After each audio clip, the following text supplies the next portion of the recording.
皆さん、こんにちは。ようこそ。今日のトピックは一緒ですけど、私は英語だけ喋っています。This is a requested seminar that was intended as an introduction to U.S. design patent practice.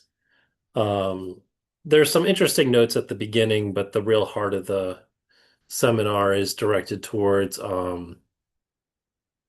like the power of attorney and the assignments uh, in Hague agreement cases and how it can be really frustrating for U.S. attorneys. So I did want to make this a more public seminar. Also, the beginning, like I said, the beginning's kind of interesting. So we'll begin by looking briefly at Japanese design practice, right? Previously, buildings could not be protected under Japanese design patent practice. Uh, the idea was that protected goods could cover movable, tangible objects, but not something like a building. Similarly, building interiors could not be protected because they were made of multiple goods, right? It's supposed to be like a good, not like, this arrangement of them. But then the design law was changed in 2019 to cover both buildings and building interiors. So what about America? In America, you can cover buildings. Um, this is a series of design patent applications, actually, design patents owned by Apple. I can't remember offhand which one this one. I think this one's looking at the door is the claimed portion, but there are a variety of um, application patents and or applications in this family, and they all claim, different portions of them. And, there's no requirement, obviously, that you actually practice your design application, but I mean, there's a reason you filed on it too. And so this is the Apple Store in Hangzhou, China. Um, and, this is the corresponding US design patent application. Apple does have plans, if not an actual embodiment, to file to build something similar to this in the United States. I think it's in San Francisco, if I recall correctly. So they are practicing this invention, and it is a very, striking storefront. You can also protect room designs. These are from Restoration Hardware. Again, there's no requirement that the design patent exactly reflect your embodiment. I have no idea if this is actually, I'm pretty sure these are photographs of the Restoration Hardware guest house. So I believe these are photographs, not computer generated. Uh, it doesn't look like this is actually covered by this design pattern, right? You've got these um, corners here, and these are rounded. But that's the idea. How does a design application actually enter America? It has to be filed within 6 months of the priority document via the Paris Convention or the Hague Agreement. But in the case of Hague Agreement cases, it is possible to use domestic Japanese counsel to save the cost of filing in America.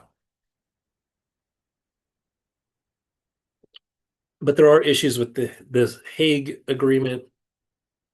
Um, for example, maybe in office action issues, and as is commonly the case, the office action includes U.S. specific matters, right? U.S. design practice is very different than Japanese design practice. And therefore, you decide to involve U.S. counsel, and therefore, we need a power of attorney from you. Okay. Well, the power of attorney must be signed by the applicant. Well, who's the applicant? Oh, that's just the assignee, Brian. All right. So the USPTO is going to check the assignment against the power of attorney. And so the question right, that's how you know that this is the right person to sign the power of attorney. So where's the assignment from the inventors to the applicant. And the answer is always, shosho machi kudasai. Nande. Japanese law assigns employee inventions to their employer companies, but American law does not. Okay. Here, I'm sitting in Osaka, if you haven't followed from the other videos that I'm recording today. Here, the law operates automatically to assign employee inventions to their companies.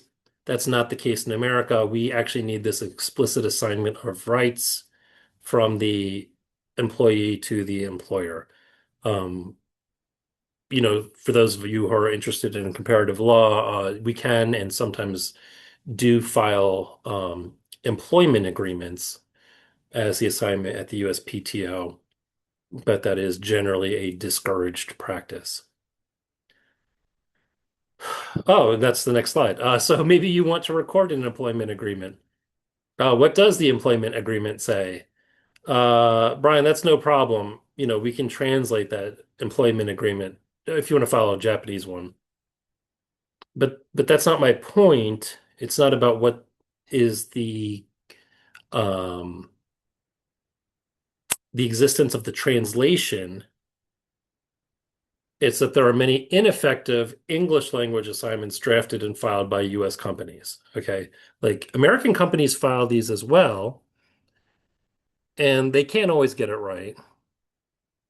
And so, the question is if you are operating on behalf of a Japanese company who is telling you to file a translation of an Japanese employment agreement, well, does it, because it was drafted under Japanese employment law, include an effective US patent assignment? And again, this is, something that even American companies struggle with, right? So the odds of a Japanese company getting it right are not great.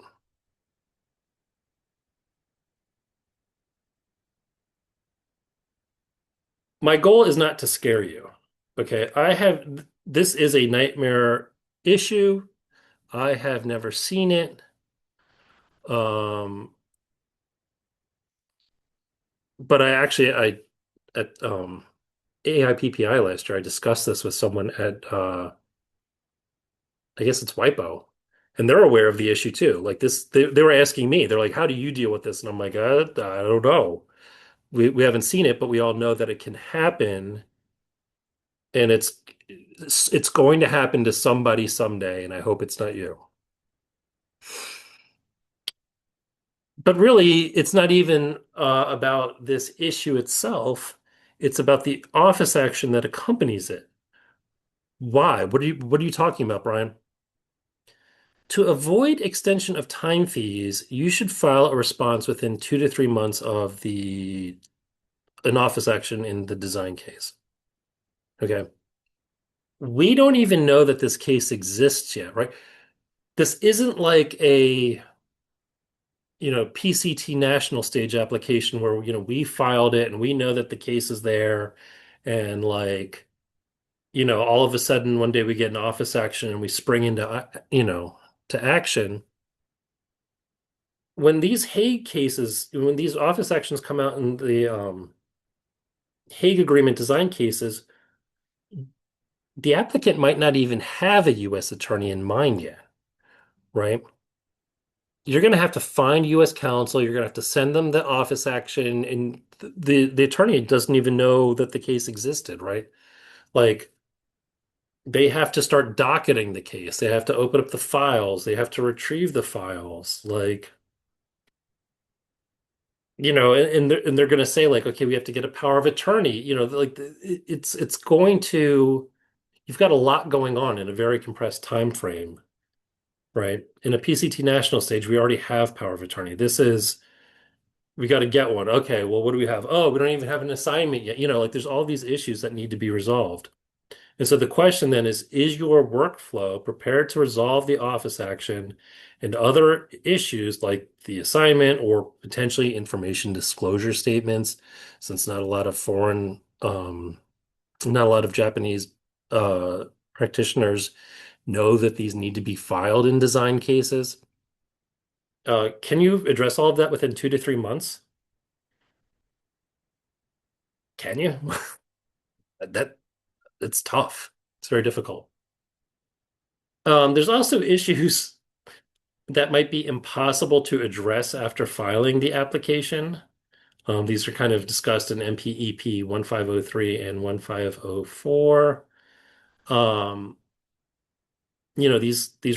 I would suggest that you be aware of these before you even file in the United States. Get a US practitioner to look at the case and make some judgment calls and address it then rather than wait for the office action. Because again, you might only have 2 months to get this stuff done. Especially because design practice is a lot looser than, you know, um, utility patent practice. So, of course, it does remain possible to use local Japanese counsel to file in the US under the Hague system, but I recommend either filing through a US firm initially or at least involving a US firm as early as possible, preferably before filing, right? Um, you don't have to use them to file the case, but like get figure out if you need an assignment, get the power of attorney signed, like get everything ready to go as much as possible because that turning these around in 2 months is pretty difficult, or it can be pretty difficult depending on the complexity of the issues. And this was a short and sweet seminar, so that concludes it. Thank you very much for your time.